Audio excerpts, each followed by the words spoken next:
Nah, teman-teman mungkin sebagian udah terbiasa, sebagian belum kenal.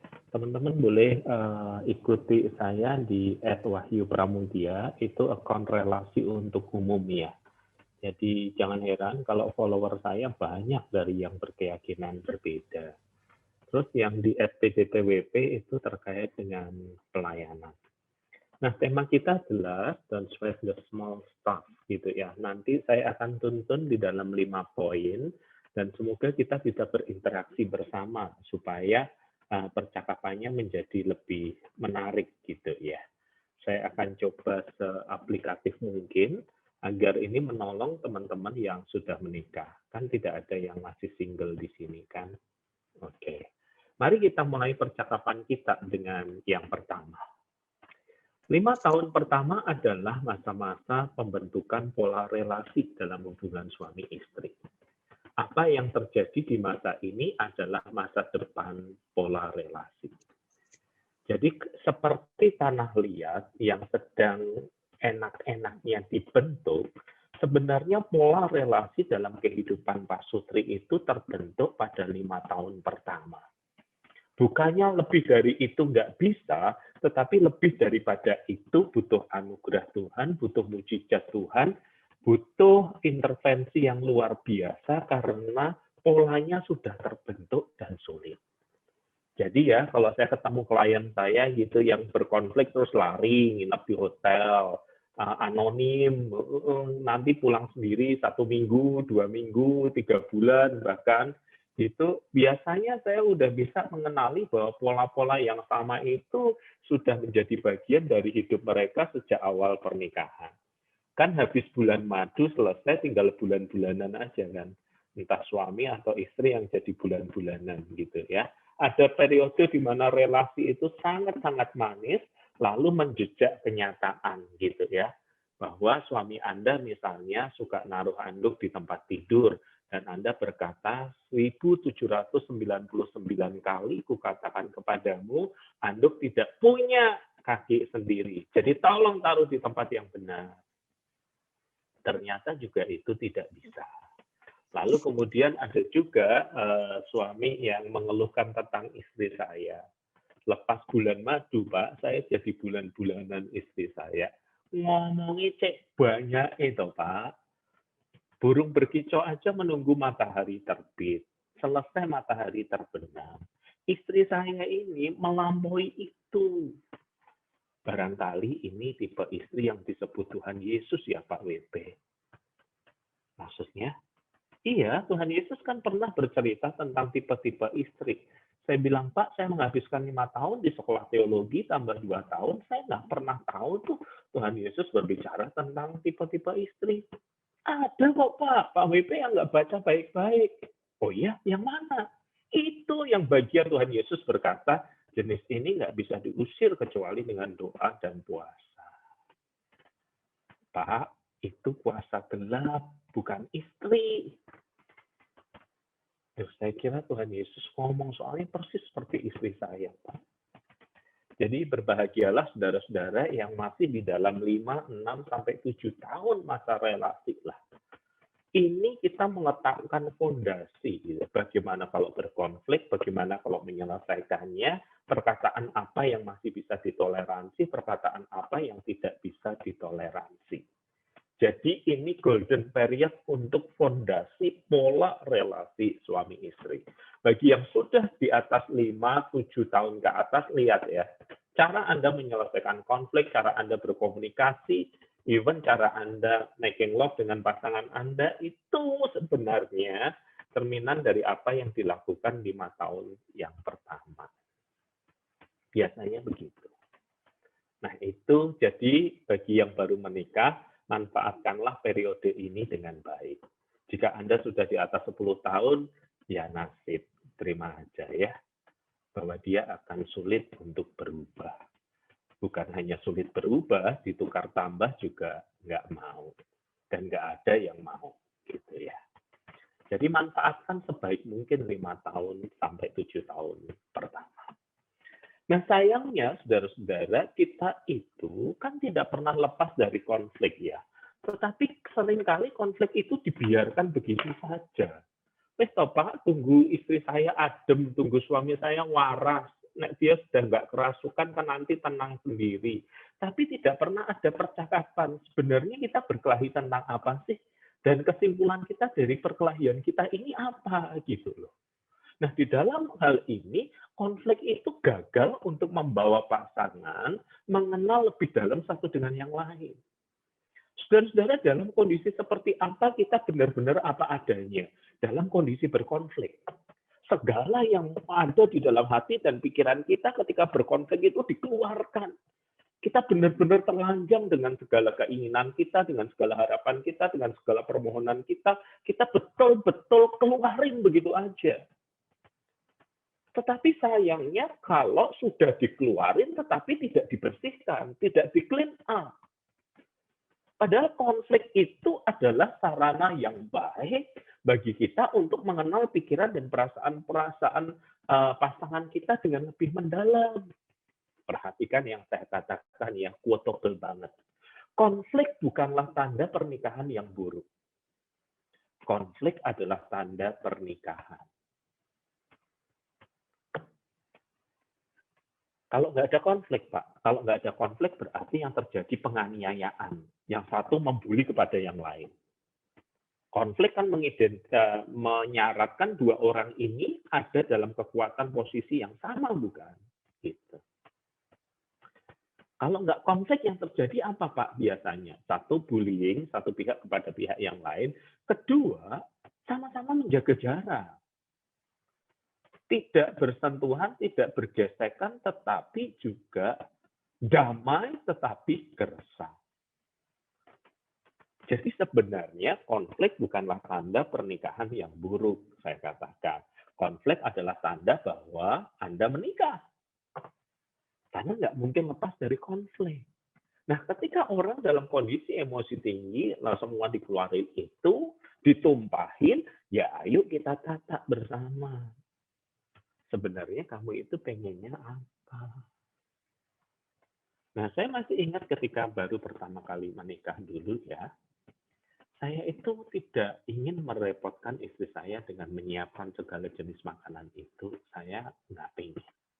Selain itu juga ada beberapa penatua majelis itu yang selalu datang ngajak makan siang dan yang lainnya. Nah, suatu kali istri saya udah ngomong ke saya gini, aku masak nih ini, nanti makan siang di rumah kan? Iya, tapi nggak usah ditungguin, jamnya belum pasti. Tahu-tahu nongol dua rekan penatua ngajak ngobrol ke sana kemari dan akhirnya diakhiri dengan makan siang. Nah, setelah makan siang saya pulang ke rumah. Istri saya nanya, sudah makan? Sudah. Wajahnya langsung berubah. Yang tadinya seperti kucing yang manis dan tenang, tiba-tiba menjadi seperti harimau. Kok nggak ngasih kabar sih? Dan jawaban saya khas pria. Sorry, lupa. Tapi kan aku sudah masak. Nggak apa-apa dimasukin kulkas, dipanasin lagi kok. Hari itu saya sadar bukan hanya masakan yang bisa dipanaskan, tetapi hati istri kita juga bisa dipanaskan. Nah, itu kan sudah mulai memicu konflik kan. Jadi saya sebenarnya ngerti, kalau dia ingin memberi, dia sudah menyediakan waktunya, saya juga harus menyediakan waktu untuk menikmati. Seorang suami curhat ke saya begini, Pak, tiap kali kami mau making love, mau berhubungan seks, istri saya kok sakit kepala ya, Pak? Nah, saya sampai catat nih, ada rekapnya. Jadi dia sampai mencatat tanggal tertentu, alasan istrinya sakit kepala, ini pusing, ini vertigo, ini apalah gitu, muter yuk, sampai dicatat gitu ya. Saya yakin malaikat maut pun kalah dengan pria ini. Lalu ketika sudah ditolak dan dia sakit hati nampaknya, kemudian karena dia pria ya, dia berkata dengan data, 95% alasan penolakanmu adalah sakit kepala. Bu, kalau sakit kepala segera ke dokter beneran gitu ya. Jawaban istrinya enggak kalah tajam. Ya sakit kepalanya sejak menikah sama kamu. Itu kalau sinetron Indonesia adegannya sudah di-zoom in, lalu yang laki-laki berkata, "Apa?" Dan suara piring jatuh, gelas pecah, dan yang lainnya. Ya kan berarti kan apapun di dalam kehidupan rumah tangga kita, kita bisa menjadi konflik kok. Soal handuk, soal seks, soal buang sampah, soal ada suami yang merasa bebas, jadi buang angin sembarangan, sementara pasangannya paling nggak tahan mencium bau-bau yang tidak enak dan yang lainnya. Belum nanti kalau punya anak, waduh, kompleksitas hidup bertambah. Dan yakinlah teman-temannya, makin lama anak besar, makin berkurang kadar kemanisannya, makin bertambah kadar menyebalkannya. Nanti kalau anak Anda udah SMP, Anda akan berkata sama-sama saya, amin Pak, memang begitu. Jadi apapun ya, sekali lagi, konflik itu bukan tanda pernikahan yang buruk. Konflik adalah tanda pernikahan. Karena kita datang dari dua keluarga yang berbeda. Gitu. Nah, makanya konflik tidak berarti negatif. Harus dicariin solusinya, harus dicariin kesepakatannya. Supaya konflik ini membawa kita mengenal seseorang lebih dalam lagi. Nah, yang ketiga yang sesuai dengan bahasa tema kita adalah dalam relasi dibutuhkan kesepakatan kategori-kategori urusan hidup. Yang dalam tanda kutip besar itu apa sih? Yang dalam tanda kutip kecil apa sih? Karena kalau tidak sepakat, maka hanya akan menghadirkan konflik dan luka. Bagi saya, misalnya, saya selalu berkata kepada istri saya soal janjian on time itu hal yang penting. Jadi kalau misalnya kami mau ada acara kondangan, misalnya ya, lalu istri saya bilang 5 menit lagi, itu harafiah saya nyalain stopwatch saya, 5 menit beneran loh ya. Dan kita tahu kalau perempuan sedang dandan, apalagi menggambar alis, ketika dia berkata 5 menit, berarti kalikan 10, berarti 50 menit. Ya kan? Saya sudah nggak enak perasaan saya. Males pergi. Istri saya cuma berkata, nunggu aja kok susah banget sih. Nah, bagi saya soal perkataan itu, soal on time itu adalah hal yang penting. Itu urusan besar. Jadi nggak boleh istri saya dalam hal itu mengatakan don't sweat the small stuff. Ini bukan hal yang small, ini urusan serius nih bagi saya. Sementara saya sebagai pria juga harus belajar, ada hal-hal yang bagi saya kecil, sederhana, nggak terlalu perlu, tapi bagi istri saya itu penting. Misalnya ketika dia berkata begini, kok setelah menikah kamu nggak pernah memuji saya seperti dulu? Jeng-jeng. Gitu. Tuh, saya pikir itu sudah nggak perlu kan? Tetapi bagi istri saya itu penting dan perlu. Ya, saya jadi teringat kisah ini yang dikisahkan banyak orang di banyak tempat gitu ya. Ketika seorang konselor pernikahan mendengarkan yang perempuan berkata, dia berubah banyak sejak menikah. Dulu kata-katanya manis, dulu dia kirim banyak hal, bunga, coklat, segala macam. Setelah menikah dia berbeda, Pak konselor. Tolong suami saya ditanya ini, kok kayak begitu sih?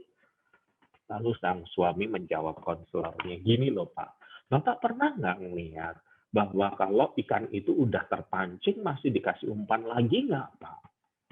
Halo, ini Joshua.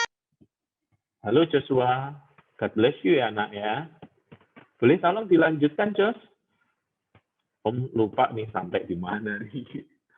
Nah, si konselor pernikahan itu tersenyum lalu berkata, ya enggak toh Pak, kalau sudah menikah, kalau sudah ikan terpancing, ya udah nggak usah dikasih umpan lagi dong. Sang istri diam. Malam hari, pintu ruang tidur sang istri diketok. Sang istri sudah di dalam, sang suami di luar. Lalu sang istri menjawab begini, nggak mau bukain. Kenapa? Lalu sang istri berkata, kamu pernah tahu nggak pemancing tidur sama ikannya? Saudara-saudara, menjadi penting bagi kita untuk memeriksa gitu ya. Dan yang paling tragis adalah salah satu klien saya yang berkata begini, life is too short, Pak WP. 30 years is enough. Jadi mereka sudah menikah 30 tahun, dan usia mereka udah 50-an akhir menjelang 60 tahun, tetapi yang perempuan menginginkan perceraian. Tidak ada konflik besar, tidak ada perselingkuhan, tidak ada penganiayaan, tidak ada narkoba, tidak ada orang kesekian, nggak ada. Lalu saya tanya, Bu, kenapa Ibu sampai menggugat ke pengadilan dan itu mengejutkan menantu, mengejutkan anak, mengejutkan juga cucu kalau dia sudah tahu urusan ini. Kenapa setelah 30 tahun menikah, Ibu tahu-tahu ngajuin cerai? Ibu ketemu orang lain? Lalu dia menjawab, life is too short, Pak WP. Ada banyak hal yang dia cerita. Hai. Hai, ini Joshua lagi. Kayaknya kamu bertalenta jadi pendeta sih, Jos. Ini Papa. Ya, God bless you ya, Jos ya. Dan kenapa setelah 30 tahun masih menghendaki perceraian? Sang suami juga no idea kenapa kayak begini, saudara-saudara. Nah, ada banyak alasan yang dikemukakan, lalu salah satu hal yang dia contohkan gini. 30 tahun udah cukup panjang, Pak WP. It's enough. Dia nggak bisa berubah. Ada banyak nih yang dia kemukakan nih. Salah satunya adalah gini. Pak WP, saya ini hobi pelihara tanaman. Dan saya sudah bilang sama suami saya sudah sediain asbak ya. Kalau kamu ngerokok, puntungnya tolong buang di asbak itu, dan nanti buang di tempat sampah. Selama 30 tahun dia merokok, puntungnya, isi asbak itu dia tuangkan ke tanaman saya. Ketika mendengar itu, suaminya langsung berkata, lu cuma urusan kecil kayak gitu, kok sampai cerai. Apa kata orang lain? Lihat, dengarkan Pak WP yang dia katakan, kecil bagi dia. Tetapi dia juga tidak bisa menyelesaikan yang kecil itu dengan baik. Dan bagi saya setelah 30 tahun dia nggak berubah, itu tanda bahwa dia memang tidak pernah menganggap penting apa yang bagi saya penting. Itu salah satu contohnya yang paling konkret deh Pak WP. Enough is enough. Maka saudara-saudara, tolong sepakati bersama ya. Yang dianggap urusan besar itu apa sih? Yang kecil itu apa sih? Dan jangan paksakan satu definisi kepada yang lain, sementara yang lain merasa direndahkan dengan pemaksaan definisi itu.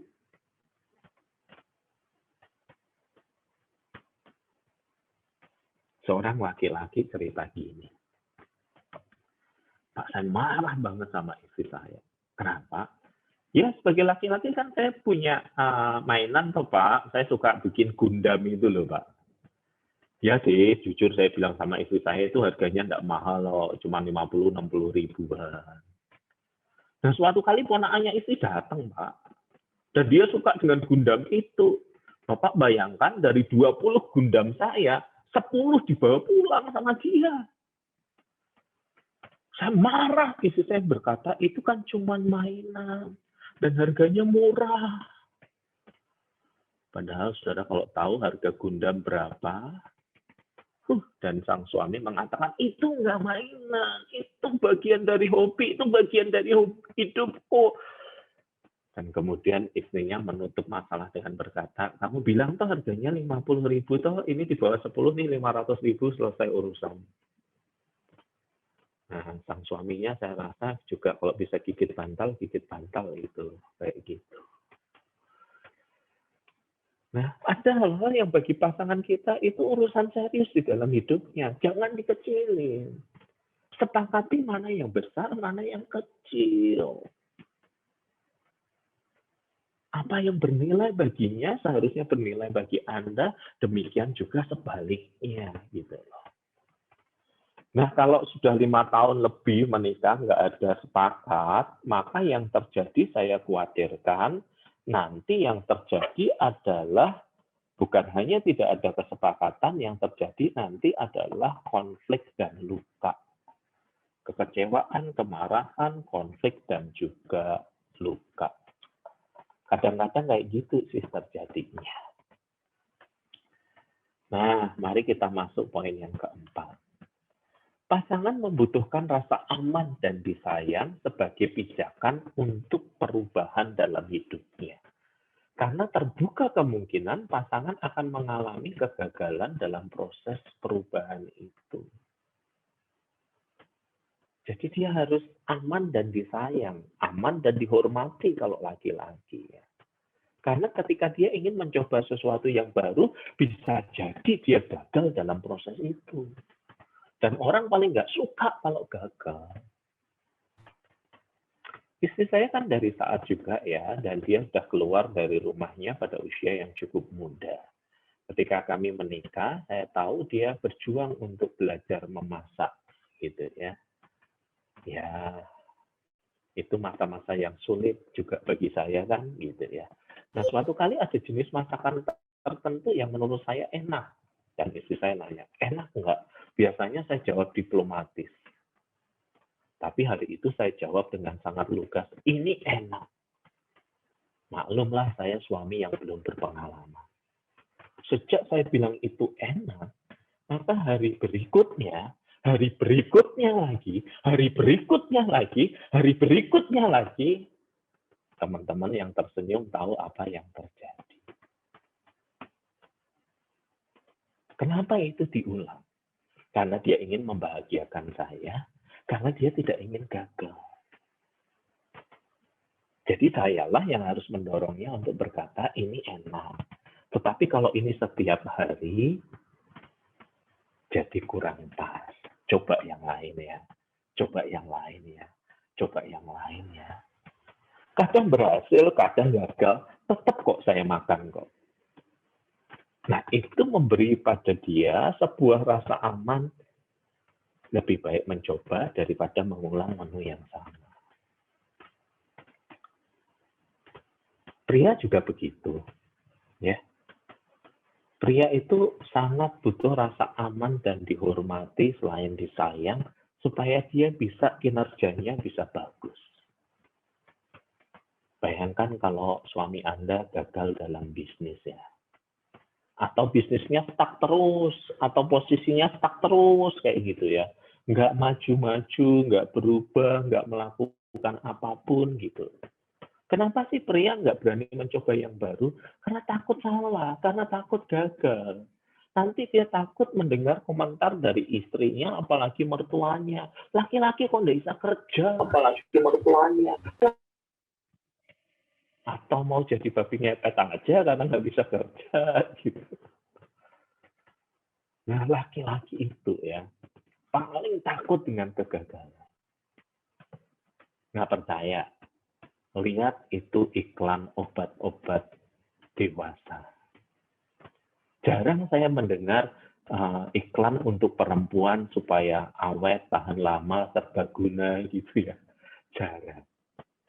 Tetapi iklan tentang obat laki-laki supaya bisa lebih ini, supaya lebih itu, supaya begini dan begitu, itu biasa. Berarti apa? Berarti laki-laki itu paling takut kalau dianggap tidak mampu. Urusan pekerjaan, urusan ranjang, dan urusan yang lainnya juga. Makanya lihat ya kasus-kasus pembunuhan suami kepada istri, dan orang heran, loh sebelumnya dia berhubungan seksual kok Pak, kok terus dibunuh? Biasanya itu menyangkut soal setelah berhubungan itu ada komentar yang begitu menyinggung ego laki-laki. Dan begitu ego tersinggung, ya seorang pria bisa melakukan apapun ya, gitu ya. Dia bisa melakukan apapun. Wanita butuh rasa aman dan disayang. Pria butuh dipercayai bahwa dia bisa berubah dan ini akan menghasilkan hal yang baik di dalam kehidupannya. Yang terakhir, teman-teman. Yang terakhir yang ingin saya katakan ini, jarang sekali pasangan berubah karena hinaan. Jarang, Mas. Namun seringkali pasangan berubah karena apresiasi. Jadi fokuslah pada kelebihan dan bukan kekurangan pasangan. Manusia, suami istri, anak, dan yang lainnya, nggak ada orang berubah karena hinaan. Ada mungkin karena sakit hati ingin membuktikan, itu jarang banget. Tetapi orang seringkali mudah berubah karena apresiasi. Kalau nggak percaya, coba katakan kepada istri Anda begini. Wah, baju model ini cocok banget, Mah, untuk kamu. Kamu kelihatan pas, cakep lah kalau pakai baju kayak begini. Percayalah, besok baju yang sama dia pakai warnanya berbeda. Katakan kepada suami Anda, nah kalau kayak gini ini ganteng nih, rapi nih, rambutnya di model kayak gitu, itu tuh asik lah, mantep lah. Wah, suami Anda akan sangat memperhatikan penampilannya. Tapi kalau istri atau suami dibully terus, Mas, jangan nimbang terus, kasihan timbangannya ntar rusak, overload. Ini tuh nggak akan membuat istri Anda jadi lebih kurus. Membuat istri Anda menjual timbangan bisa jadi. Kalau Anda berkata kepada suami Anda begini, ya apa sih Pak? Mau 100.000 per 3 hari untuk uang belanja, ya nggak akan bisa lah. Makanya yang benar kerja cari sampingan jangan main game terus Percayalah yang Anda bilang jangan itu yang dia lakukan. Jadi manusia jarang sekali berubah karena hinaan, tetapi seringkali bisa berubah karena apresiasi. Apresiasi itu adalah titik aman yang harus disediakan agar pasangan mau bergerak dari comfort zone apresiasi kita itu mencoba hal yang baru. Nah, jadi jangan take it for granted segala hal yang dilakukan oleh pasangan kita. Ya. Walaupun sudah seringkali dia melakukannya, walaupun sudah berulang kali dia melakukan hal yang sama, beri dia kejutan dan apresiasi. Enak nih. Tapi kadang-kadang saya juga takut ya, perempuan kan malu sejuta misteri ya. Seorang suami pernah cerita kepada saya gini, Pak WP saya lakukan yang Bapak katakan ya Pak. Setelah lama saya tidak memuji istri saya, lalu saya puji istri saya. Mak, enak makanan hari ini. Pak WP tahu nggak jawaban istri saya apa? Berarti yang kemarin nggak enak toh. Oh, saya bilang gini loh Pak, lain kali kalau mau nyoba lihat dulu kalender ya Pak, siklusnya istri Anda itu gimana, lagi di mana gitu. Kadang-kadang ya hal-hal yang kayak gitu terjadi, tetapi saya bilang sama dia, tapi konsisten lah Pak. Nanti dengan konsistensi itu istri Anda akan merasa bahwa itu betul-betul hal yang kemudian dia ingin lakukan. Murah hatilah dalam pujian, jangan take it for granted, supaya ada rasa aman, ada rasa dikasihi, dan dicintai. Kalau untuk laki-laki gampang kok, mengurusnya jauh lebih gampang. Beri dia makan secukupnya, temani dia tidur sepuasnya. Dan kepalanya pun akan diberikan pada Anda. Itu kan, Hansun langsung pegang kepala kan, udah siap dikasih ke istrinya tuh. Jadi laki-laki, karena saya laki-laki ya, saya akan ngomong, sebenarnya ekspektasinya itu juga sangat jelas. Ya, ekspektasi secara seksual seringkali ada dan besar. Diingini secara seksual itu menjadi penting. Kenapa sih laki-laki membayar orang untuk tidur dengan dia?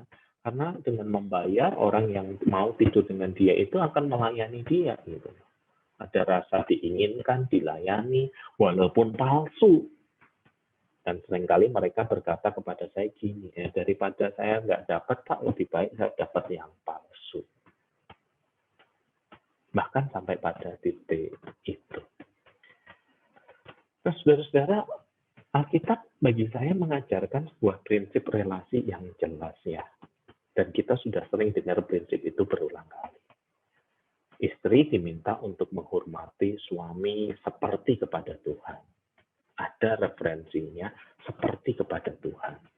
Suami diminta mengasihi istrinya dengan cinta yang sama yang Kristus tunjukkan.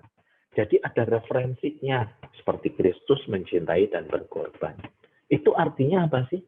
Artinya, saudara-saudara, ada saat di mana seorang suami tidak akan bisa menghormati suami, seorang istri tidak bisa menghormati suaminya, suami tidak bisa mencintai istrinya. Dan satu-satunya alasan untuk bertahan, yaitu cuma karena demi Tuhan aja, Pak. Dan bagi saya itu bukan urusan yang buruk, bukan hal yang buruk. Karena emosi dan perasaan kita memang naik dan turun kok. Nah, perasaan emosi yang naik dan turun itu kan harus dikawal dengan komitmen. Saya ini udah berjanji di hadapan Tuhan nih.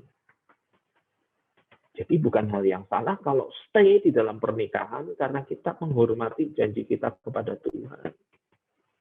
Sembari kemudian nanti tentu diupayakan perbaikan. Kadang-kala ketika konflik terjadi, saya nggak ketemu alasan untuk mencintai istri saya tuh. Malah agak nyesel gitu. Apalagi kalau dalam situasi tertentu ya. Duh, kayaknya dulu salah nih. Terlalu cepat pilihannya nih. Saya rasa istri saya juga pernah ada di dalam posisi di mana dia mengatakan, kayak gini ya dia ya. Nah, biarlah di perasaan yang naik turun di dalam relasi itu dikawal dengan komitmen kepada Tuhan. Walaupun tidak ada alasan di dalam dirinya, saya ingin mencintai istri saya. Walaupun tidak ada alasan di dalam dirinya, saya ingin menghormati suami saya.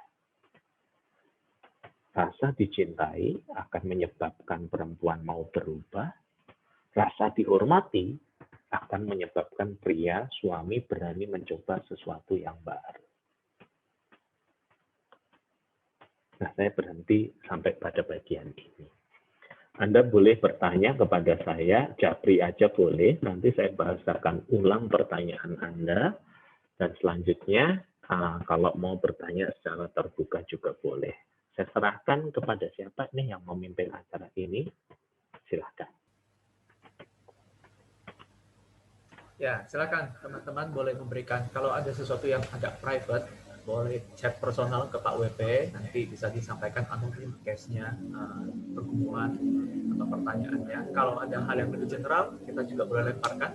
Mungkin tidak selalu melulu tentang case yang sedang kita hadapi, tapi mungkin juga case yang bisa kita temuin, sebut saja mawar misalnya. Atau sesuatu yang kita juga mungkin gumulkan, tapi mungkin kita juga bisa menyampaikan ya menurut level keterbukaan kita lah menurut ini ya. Sambil menunggu ya, saya tentu banyak pertanyaan pancingan ya. Tapi sembari tunggu teman-teman dulu deh. Silakan, kalau teman-teman ada yang mau ditanyakan, boleh langsung menyampaikan atau chatting ya.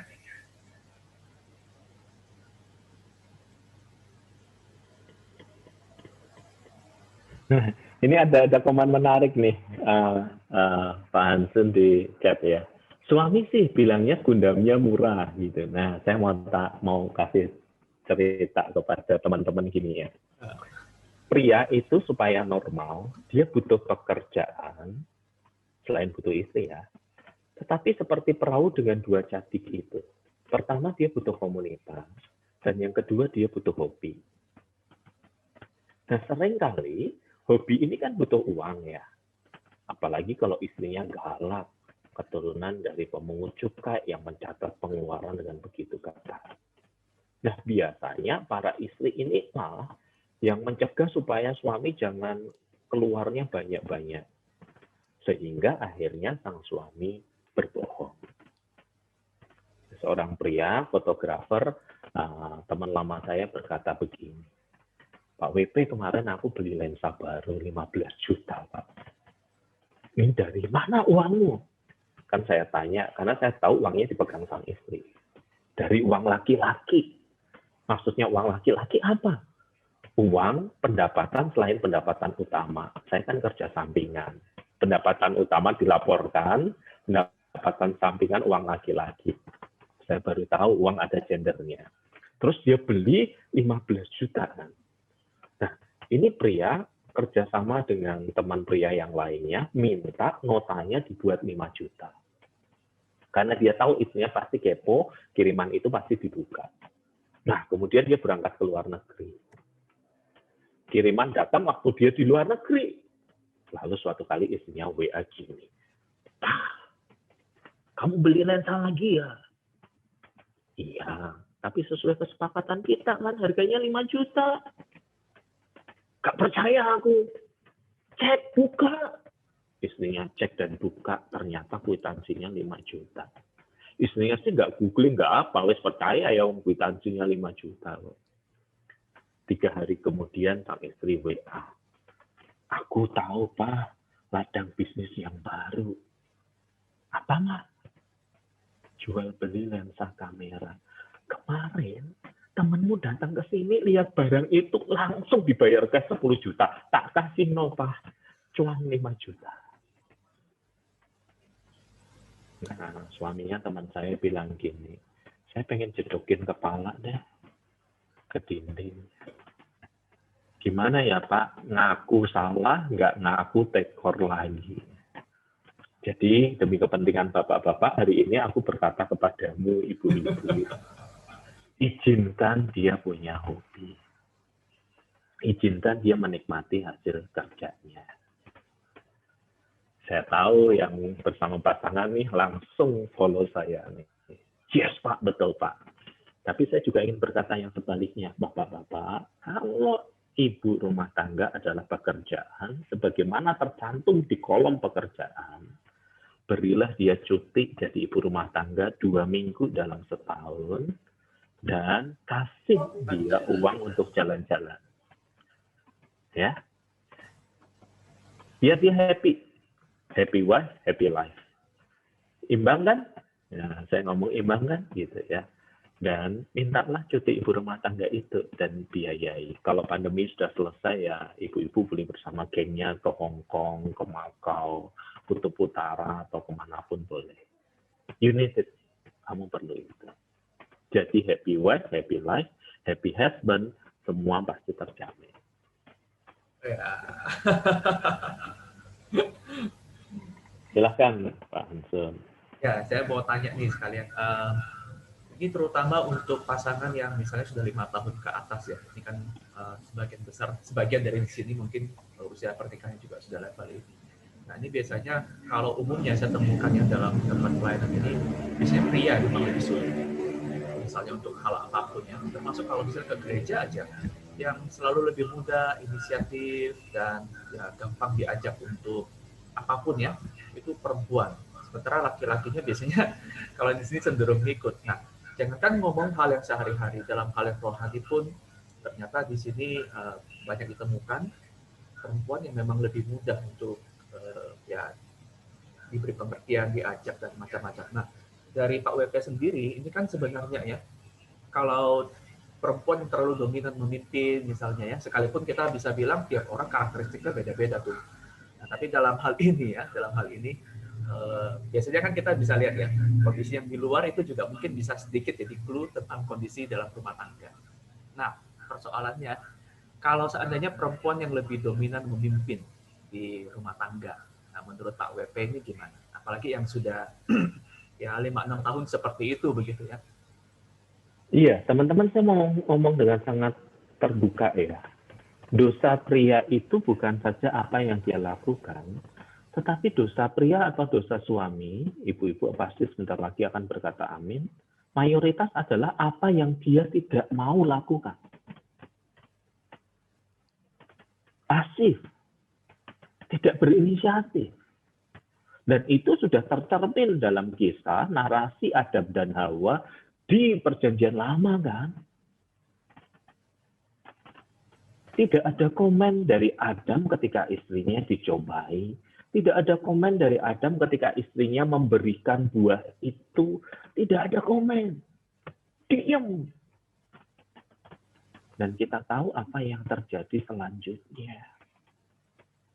Banyak istri memendam kekecewaan bukan saja karena apa yang suaminya lakukan, tetapi apa yang suaminya tidak lakukan.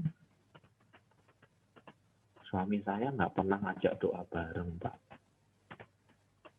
Katanya suami, urusan rohani, urusan istri, urusan rohana, urusannya dia. Gitu. Padahal itu kebutuhan yang bagi saya penting, Pak. Tapi suami saya selalu mengatakan itu hal kecil, itu hal kecil. Tapi bagi saya penting. Mungkin sama pentingnya seperti seks yang selalu diajak oleh suami saya itu. Jadi yang pertama itu ya. Dosa, kesalahan suami seringkali bukan hanya apa yang dia lakukan, tetapi apa yang tidak dia lakukan. Dan kenapa para pria tidak berani mengambil inisiatif sih? Karena dia paling takut disebut gagal. Jadi kalau kemudian istri yang menjadi dominan, mengendalikan rumah tangga, saya lebih percaya itu bukan karena bawaan istri.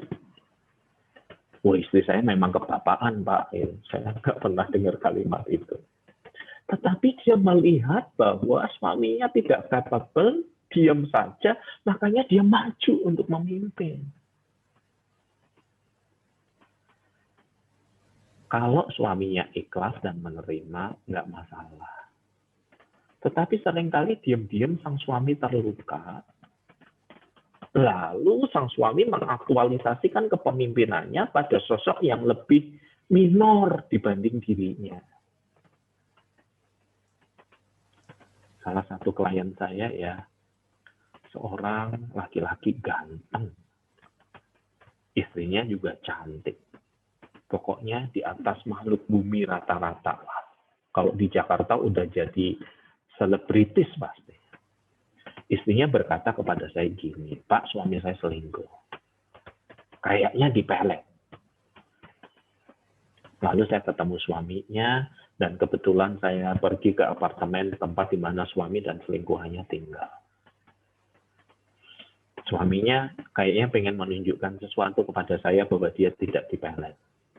Jadi saya datang lebih awal, sedikit selisih 5 menit ya, ada 2 pembantu, jadi Anda bayangin apartemennya gede, ada perempuan ini. Dan ketika saya duduk di ruang makan, yang pria itu datang.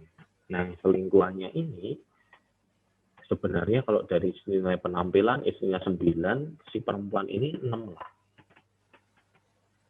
Tapi begitu sang pria ini datang, saya melihat bagaimana cara menyambut, cara memperlakukan, cara ini. Lalu sang pria udah ngomong gini, saya rasa Pak WP cukup cerdas untuk menangkap pesan saya kan. Oh Pak, karena saya nggak mau salah duga. Saya nggak nyaman dengan istri saya. Tapi dengan perempuan ini saya dilayani. Dan itu membuat saya nyaman. Saya tidak ingin langsung membenarkan dia kan dari situ kan. Relasi kan pasti timbal balik. Tetapi saya ingin memotret kisah itu. Untuk menunjukkan bahwa betapa rapuhnya laki-laki terhadap dilayani, dianggap berhasil, dianggap bisa. Jadi kalau suami Anda termasuk diam, pasif, dan yang lain, tolong jangan di take over apa yang menjadi tanggung jawabnya ya. Suami saya nggak kasih uang Pak, uangnya kurang, lalu saya kerja sendiri, saya mandiri. Bukan, suami malah bangga, suami malah terluka. Nah itu bolak-balik terjadi kayak gitu. Dan untuk para pria, saya ingin mengatakan begini gitu ya. Ini kan istri Anda, orang yang Anda cintai. It's okay untuk gagal. It's okay untuk jatuh. Wanita itu lebih mudah untuk menerima kejujuran dibandingkan Anda berdiam diri. Jadi tolong kita mulai mengatur kembali posisi itu ya. Kalau selama ini banyak diemnya, sang istri coba mendorong dia dari belakang, tetapi yang laki-laki pun juga harus berani dan inisiatif untuk do something. Dan masih ada kesempatan untuk berubah? Masih. Karena saya tahu diam-diam para istri itu suka nangis. Kalau enggak, dia curhat, cerita. Saya tetap menanti suami saya berfungsi sebagaimana seharusnya kok, Pak. Entah sampai kapan. Ini kalau suara saya ini memang suara sedih gitu ya, kita langsung sedih, melo-melo gitu ya. Memang bawaannya suaranya kayak gitu, Bapak Ibu. Silahkan Pak Anson. Saya mau nambahin lagi nih, kalau teman-teman belum ada respon, sekalian masih follow up yang ini ya. Tapi bagaimana bila memang salah satu pihak ya itu yang memang sudah seperti itu, maksudnya ya bisa dibilang ya seperti kata Pak WP di atas ya masa-masa itu polanya sudah terbentuk dan sulit. Iya. Maka memang dalam posisi seperti ini ya fair aja ya memang perempuan atau ya yang harus take over begitu. Ya, kalau itu terjadi lewat kesepakatan yang ikhlas, nggak apa-apa gitu ya. Saya juga kenal pasangan yang lain kok suaminya terus terang nggak bisa kerja. Dikasih modal rugi melulu, ditipu orang, dan itu sudah 3-4 kali. Sementara karir istrinya sebagai akademisi meroket. Kan nggak enak istrinya punya karir meroket, suaminya dicari debt collector terus. Dan setelah konflik sekian lama, dengan dibantu konselor tentunya, akhirnya mereka mencapai kesepakatan kayak gini. Udahlah, si istri berkata, aku yang menjadi tulang punggung keluarga. Kamu ngurusin rumah tangga, ngurusin anak-anak. Dan untuk itu mereka memutuskan pindah satu kota yang jauh dari intervensi pihak keluarga. Dan mereka juga bisa bahagia dengan cara itu. Saya melihat pria itu masak, mempersiapkan sarapan, mengepel rumah, melakukan banyak hal. Dan saya tanya, kamu sudah sampai pada tahap ikhlas? Dia berkata, sangat ikhlas, Pak. Hidup kami lebih damai sekarang. Saya nggak malu lagi berkata, saya memang bapak rumah tangga. Dan istrinya berkata apa? Istrinya berkata, nggak ada pencapaian saya ini yang bisa terjadi tanpa dukungan suami saya. Nah, ada pola-pola yang walaupun tidak ideal, tetapi hasil kesepakatan dan itu menjadi penting dan perlu. Nah, itu yang harus diperjuangkan. Ya kan, nggak ada seperti kita ini bersama pasangan menggambar lingkaran. Nggak ada yang orang Jawa Tengah bilang bunderser gitu, itu nggak ada. Pasti ada nggak bundernya dan yang lain. Tapi kita bisa accept dengan ikhlas. Menganggap itu uniqueness dari suami saya. Menganggap itu uniqueness dari istri saya. Dan I'm happy for it gitu loh. Kita tidak akan pernah ketemu orang yang 100% seperti harapan kita. Kalaupun kita ketemu orang seperti itu, ternyata kita bukan yang dia harapkan. Jadi bagi yang sudah menikah, sekarang lihat suaminya, sekarang lihat istrinya. Katakan, ya jelek-jelek kamu kan punya saya sendiri ya mah, ya pak, gitu. Langsung ribut. Apa Jelek-jelek? Saya itu kadang-kadang kalau jemaah saya diskon rumah itu sering mengatakan kalimat ini ya, kalau mereka menempati rumah yang baru dimanapun. Ya pak, jelek-jelek ini rumah saya sendiri, nggak kontrak. Padahal rumahnya nggak jelek gitu loh. Tapi kapan sih kita bisa bilang kamu pasangan kita? Ya aku tahu kamu nggak sempurna, kita nggak sempurna. Kita sudah sering berkelahi tentang itu. Tetapi malam ini saya mau bilang saya bersyukur kamu ada di sampingku. Wah, saya percaya kalau kalimat itu diucapkan sang laki-laki, yang perempuan istri itu seperti es krim yang lumer gitu ya. Asal jawabannya bukan gini, ayo ngaku, kamu beli apa lagi, harganya berapa, kamu mau ngaku salah toh, gitu. Ibu-ibu biasakan menerima pujian ya yang sebenarnya Anda rindukan. Dan kalau itu suami lakukan, jangan curiga, kamu kayaknya habis apa ya, kok tahu-tahu memuji. Udah, terima aja pujian itu. Demikian juga kalau istri memuji Anda sebagai pria, walaupun itu belum pernah dia lakukan sebelumnya, accept it. Jangan nanya, piro to mah? Itu apa mau? Memang aku dosa. Ayo kita mulailah dengan sesuatu hal yang mungkin kita nggak familiar. Tetapi satu apresiasi setiap hari. Dan hal yang sederhana itu, saya tidak mengatakan small, hal yang sederhana itu akan mengubah kehidupan keluarga kita. Begitu pula ke anak, kan?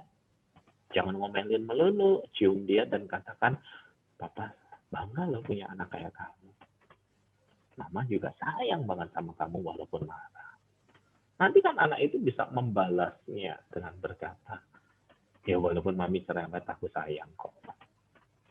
Walaupun papi sering pergi keluar kota untuk kerja, tapi aku ya kangen. Nah, kalau cinta itu kata kerja, mari kita kerjakan bagian kita terlebih dahulu. Silakan.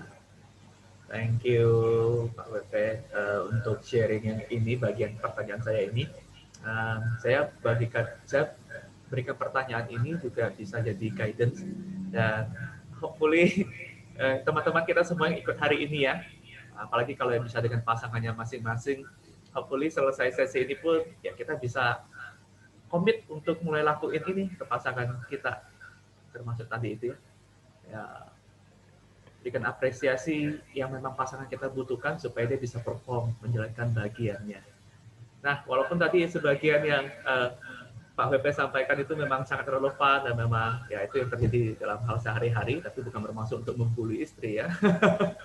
Saya juga ada bagian yang juga perlu dikoreksi dan perlu dilakuin ya. Nah, tapi ini ada pertanyaan lagi nih, boleh silakan ditanggapi dulu.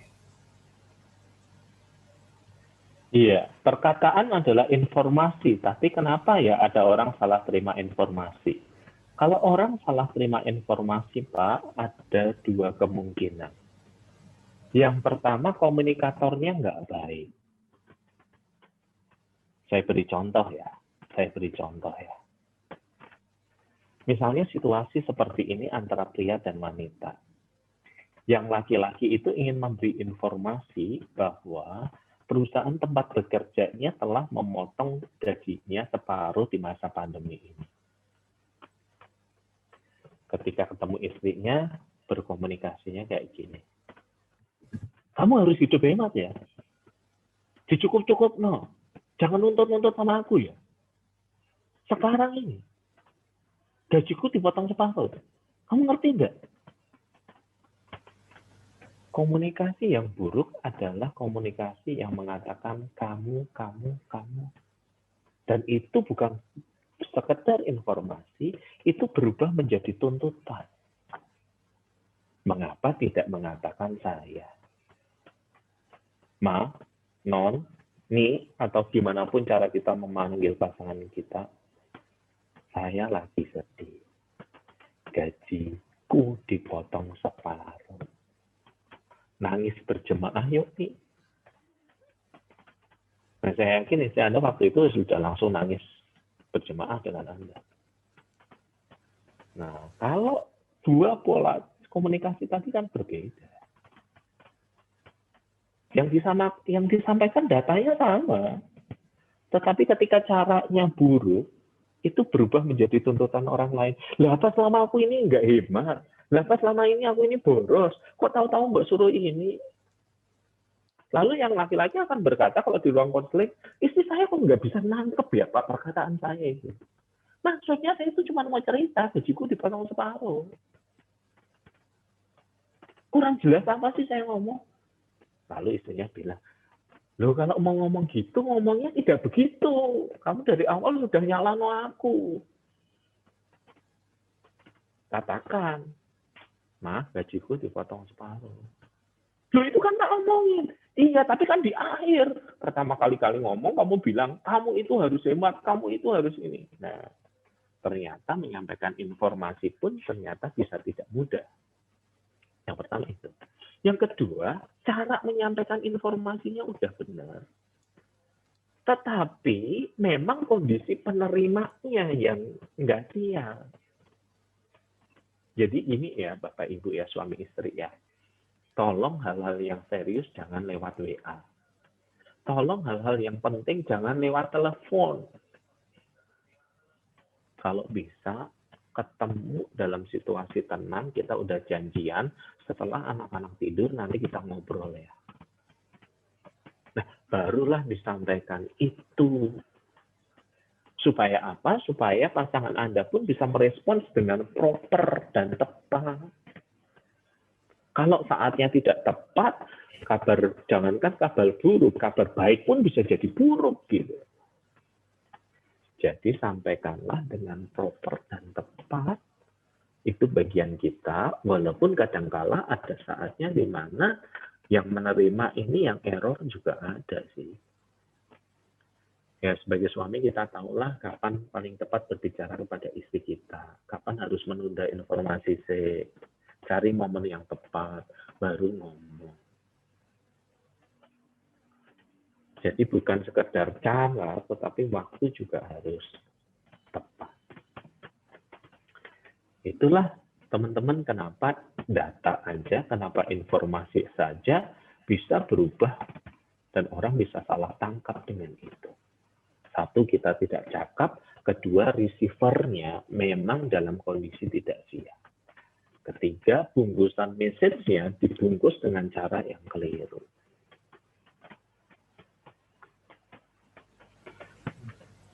Bagaimana Kak WP kalau misalnya ada orang yang memang lahir dari keluarga yang kurang komunikatif, jadi mau menyampaikan isi hati pun juga berat. Misalnya saya sendiri juga lahir dari keluarga yang seperti itu, ngomong seadanya seperlunya. Lalu setelah berkeluarga kan belajar banyak hal, tahu yang seharusnya dilakukan. Tapi untuk mau melakukan itu antara yang diketahui dengan yang mesti diinginkan itu kan kadang nggak langsung nyambung. Ada tips nggak? Ada guidance nggak? Ada yang ingin saya berikan secara langsung Pak Hansun. Begini, mobil tiap 10.000 km dia harus masuk bengkel untuk dicek ulang. Nah, saran saya setidaknya sebulan sekali kita sebagai suami istri memang ada momen di mana akan ngomong things we appreciate. Nah, hal-hal yang kita apresiasi kita ngomong. Ya, kalau nggak bisa ngomong, tertulis. Tulis, via tulis. Gitu. Ayo kita tukeran ya, 10 menit tulis nih bacaan. Gitu loh kalau nggak bisa gitu ya. Saya nggak nyaranin tulis pakai HP, nanti bisa terdistract, jadi tulis aja gitu kalau nggak bisa ngomong langsung. Dan kemudian hal-hal yang kita apresiasi sudah, terus kemudian hal-hal yang kita ingin pasangan kita bertumbuh. Wah, rasanya saya akan lebih gembira kalau kamu, saya akan lebih senang kalau kamu bersedia, saya akan lebih senang kayak gitu. Sebulan sekali aja deh, setengah jam deh. Hal yang kecil ini dalam tanda kutip akan merubah pola relasi yang ada. Kalau nggak bisa ngomong kan tulis kan. Nah, kita memang sudah komitmenkan waktu kayak gitu. Nah, nanti tulisan-tulisan itu bisa disimpan untuk melihat growth kita sepanjang jalan. Jadi bagi teman-teman yang budayanya budaya merasa ya, kamu ini harusnya merasakan apa yang saya rasakan gitu ya. Didorong untuk lebih ekspresif. Kalau nggak bisa kata, lewat tulisan. Sebulan sekali aja deh. 30 menit. Kita singkirkan gawe kita bicara. Atau menulis dari hati ke hati. Nah, banyak pasangan tidak bertumbuh kenapa? Bukan karena konflik. Karena diem-dieman. Mereka memaksa pasangannya jadi paranormal. Kamu seharusnya tahu apa yang aku pikirkan. Kamu seharusnya tahu apa yang kurasakan. Loh, ini pernikahan atau perdukunan sih? Kadang-kadang kita mengubah pernikahan menjadi perdukunan. Nah, kalau kita nggak biasa ngomong, coba tulis. Kalau enggak, sebenarnya ada banyak mainan, ada banyak kartu emosi yang bisa digunakan sih sebenarnya sih. Saya pernah lihat itu ya. Hanya dengan menaruh satu kartu emosi, senyum, sedih, dan yang lainnya. Lalu kamu masih cerita apa yang sebulan ini membuat kamu senyum, sedih, dan yang lainnya. giliran kartunya dia dibuka, ternyata air matanya, apa yang menyedihkan hatimu. Itu banyak cara yang bisa dilakukan sih sebenarnya dengan alat-alat tertentu. Oh, oke. Terima kasih. Itu berikan insight banyak buat saya. Oke. Nah, ini ada pertanyaan lagi nih.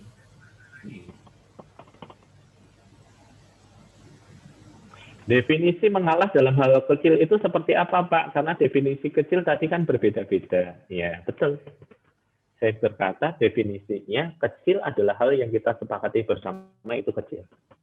Misalnya, urusan soal pembantu. Misalnya, urusan soal kondisi tempat tinggal yang tidak bisa kita ubah. Ya kan kadang-kadang kita menempati rumah bersama siapa, kadang-kadang kita menempati rumah warisan yang nggak boleh diubah, nggak boleh dijamah, dan yang lainnya. Untuk sampai kesepakatan mengatakan ini kecil, bukan hal yang mudah. Gitu. Jadi kalau ditanya definisinya apa Pak kecil?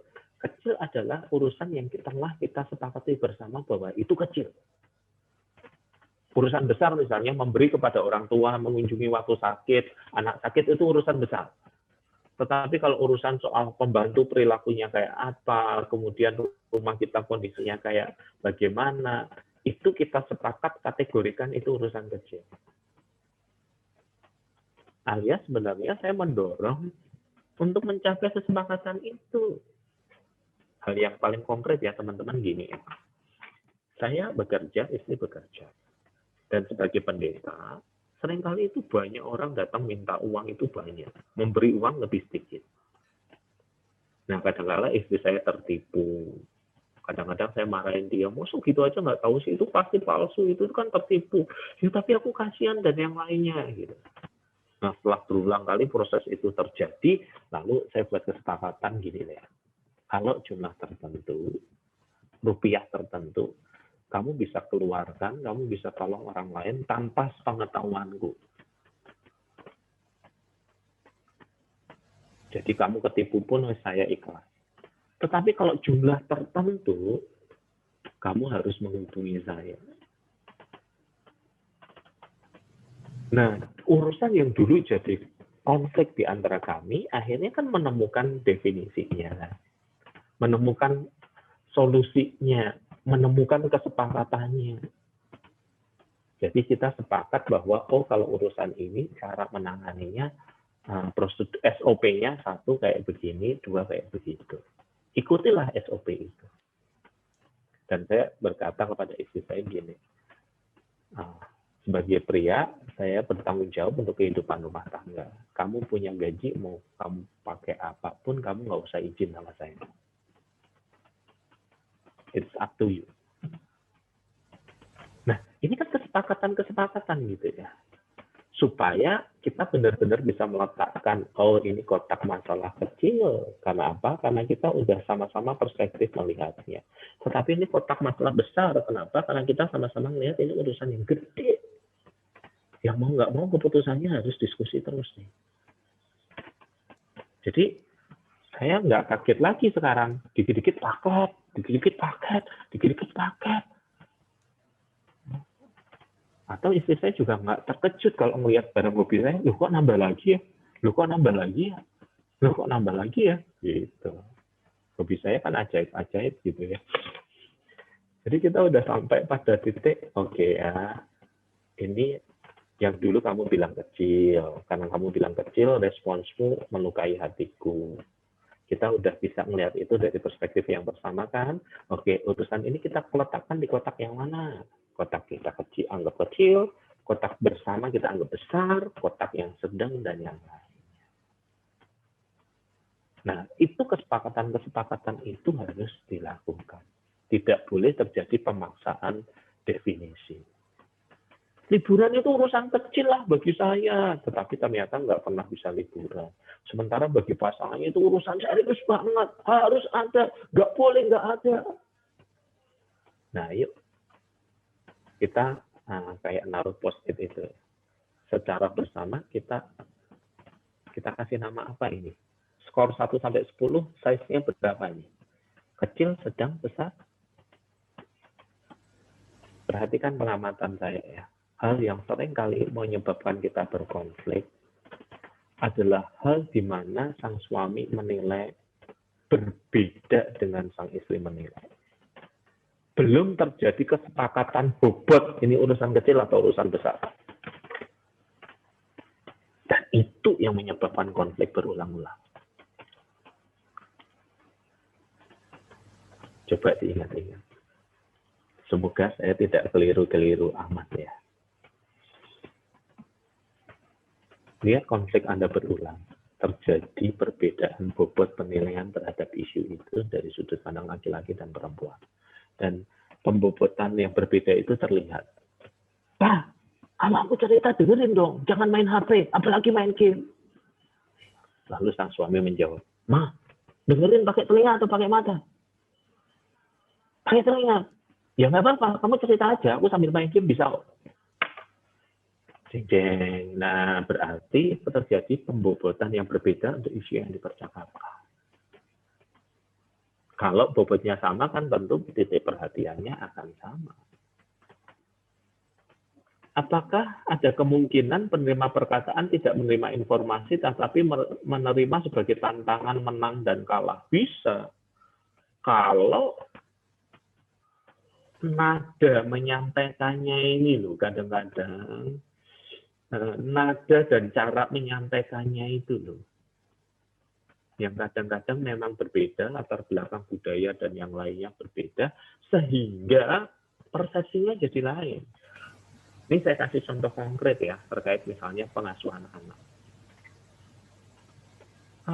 Suatu kali ketika saya memarahi anak saya masih kecil waktu itu, dia mendongakkan kepalanya dan memandang kepada saya. Lalu saya bilang sama anak saya gini, nah sumpah, dimarahi orang tua kok malah ngeliat, nantang itu namanya. Terus Pak, kalau dimarahi nunduk.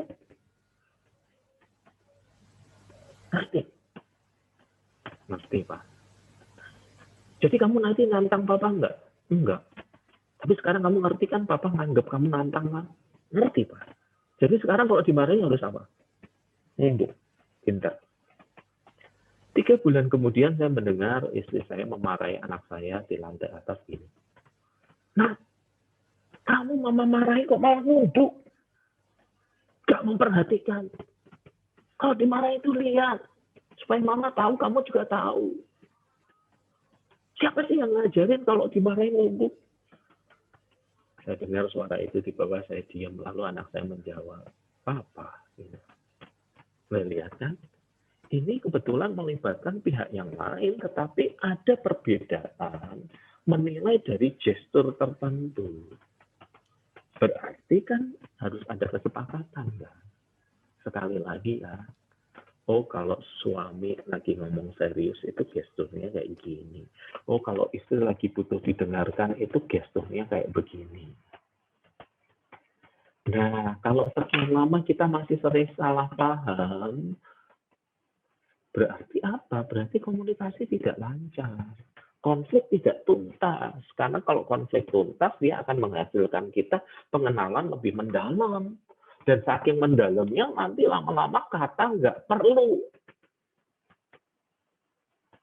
Bukan karena nggak mau ngomong ya, tapi karena sudah terbiasa. Ya, gitu.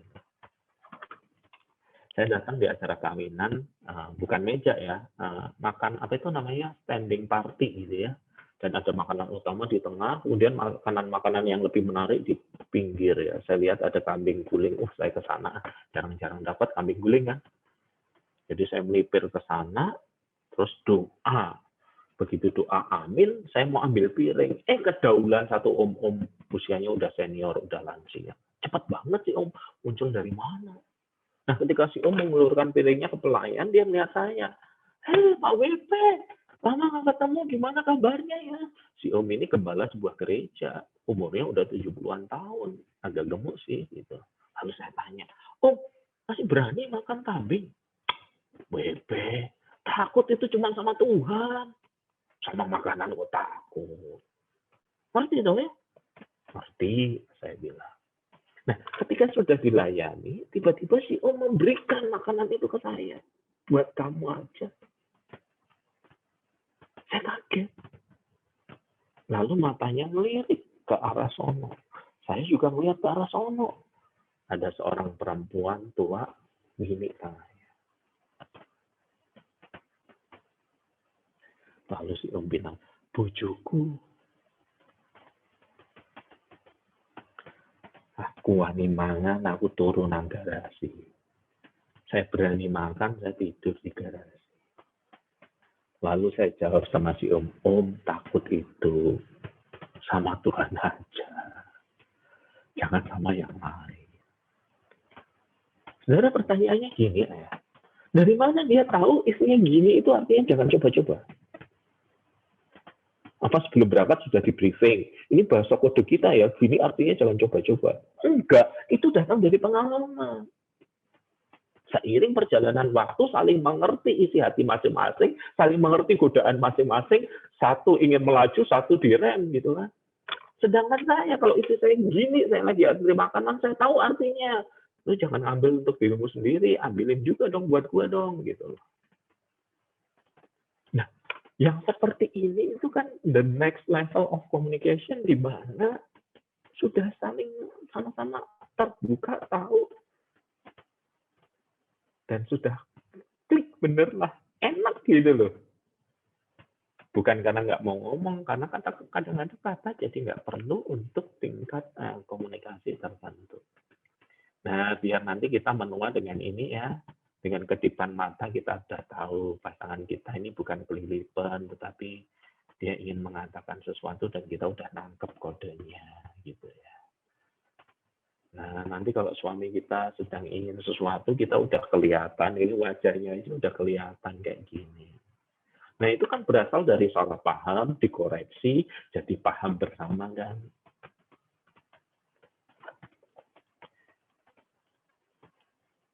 %70 dari pernikahan adalah ngobrol. 30% kuliner. Begitu kata pasangan yang udah menikah 50 tahun kepada saya. Walaupun bercanda, saya tahu maksudnya apa. Seiring dengan waktu, ngobrol dan bicara itu adalah makanan utamanya. Saling memahami, dipahami, mencintai dan dicintai. Ya, kalau ada anak-anak gimana Pak? Loh, kan ada antimu gitu loh. Ya, ada CTM maksud saya. Ya, sediakan waktu untuk bicara. Berdua.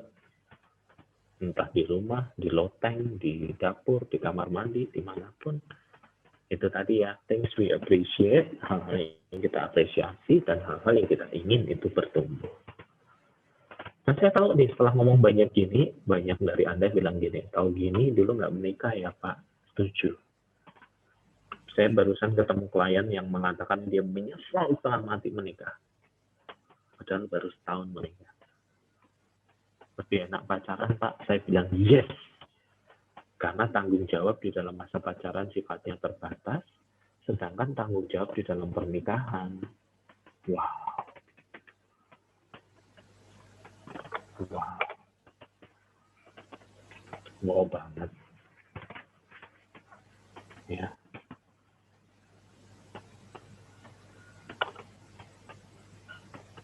Semoga itu menolong saudara ya. Oke, terakhir, adakah lagi dari teman-teman yang mau menyampaikan sesuatu, mau bertanya, lisan maupun tulisan, silakan.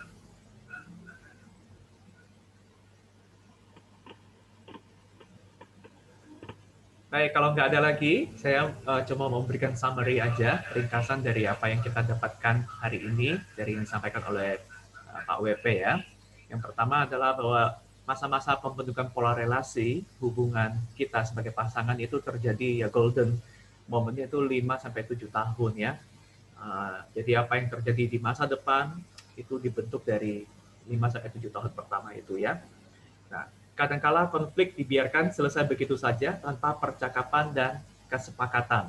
Nah, dalam hal ini konflik itu akhirnya gagal membawa kita itu lebih mengenal, lebih mendalam ya. Padahal waktu konflik itulah kita jadi diri apa adanya kan. Apa yang ada dalam diri kita keluarkan. Konflik bukan tanda pernikahan yang buruk, justru itu adalah tanda sebuah pernikahan.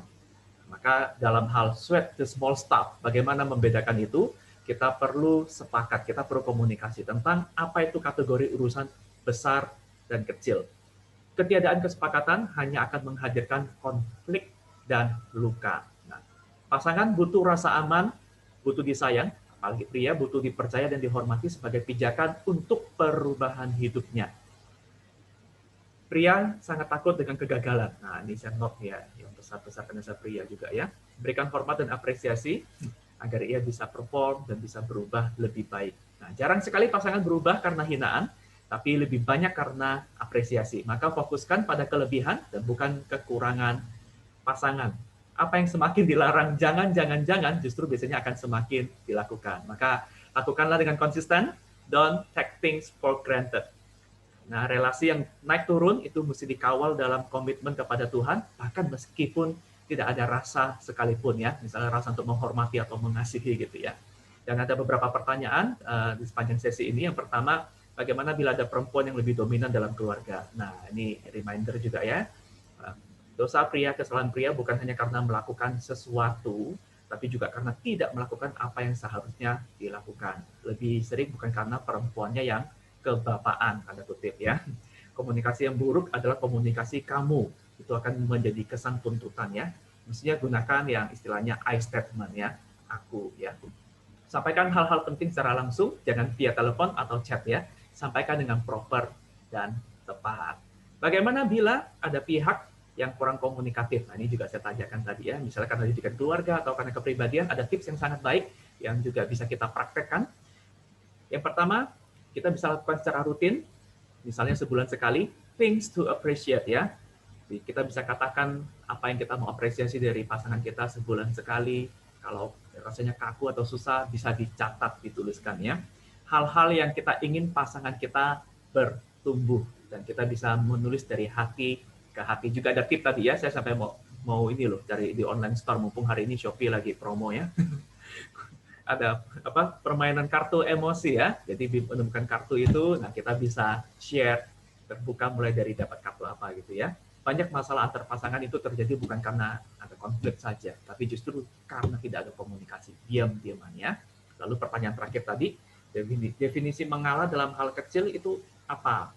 Bukankah sesuatu besar kecil itu berbeda-beda? Ya, membedakan sesuatu kecil atau besar adalah berdasarkan kesepakatan, harus mendefinisikan bersama. Dan yang tadi juga soal komunikasi ya, penerima dan penyampai itu yang bisa menimbulkan salah paham, maka harus teknik isi komunikasi, timing dan cara menyampaikannya harus tepat. Oke, itu sedikit summary yang bisa saya bagikan dari materi hari ini. Terima kasih untuk KWP yang sudah meluangkan waktu untuk berbagi materi, pengalaman, insight, hikmat, bijaksana, firman Tuhan buat kita semua malam hari ini. Dan kita masing-masing bisa follow up di Komsel kita, apa yang sudah kita dengarkan hari ini. Tapi sebelum bahas itu di Komsel, kita mesti follow up di keluarga kita masing-masing ya, dengan pasangan kita. Semoga ini bisa memberkati kita bisa mulai komunikasi, membuat kategori besar atau kecil, kita bisa sepakat untuk hal-hal yang perlu kita sepakat, kita bisa mulai komunikasi secara rutin, memberikan apresiasi, karena itulah yang mengubah satu sama lain. Baik, thank you sekali lagi untuk waktu malam hari ini. Kiranya Tuhan memberkati kita semua. Boleh kita tutup di dalam doa? Nah, sekarang baru KWP. Mari kita berdoa ya. Tuhan, kami tahu setelah kami mengucapkan janji, ada banyak hal yang harus kami genapi. Dan dalam banyak hal kami terbukti tidak mampu. Kiranya anugerah-Mu, kemurahan dan kebaikan-Mu yang menopang kami. Dan terima kasih telah memberikan orang yang bersedia mendampingi kehidupan kami yang tak selalu indah dan mulus ini. Di dalam nama Kristus kami berdoa.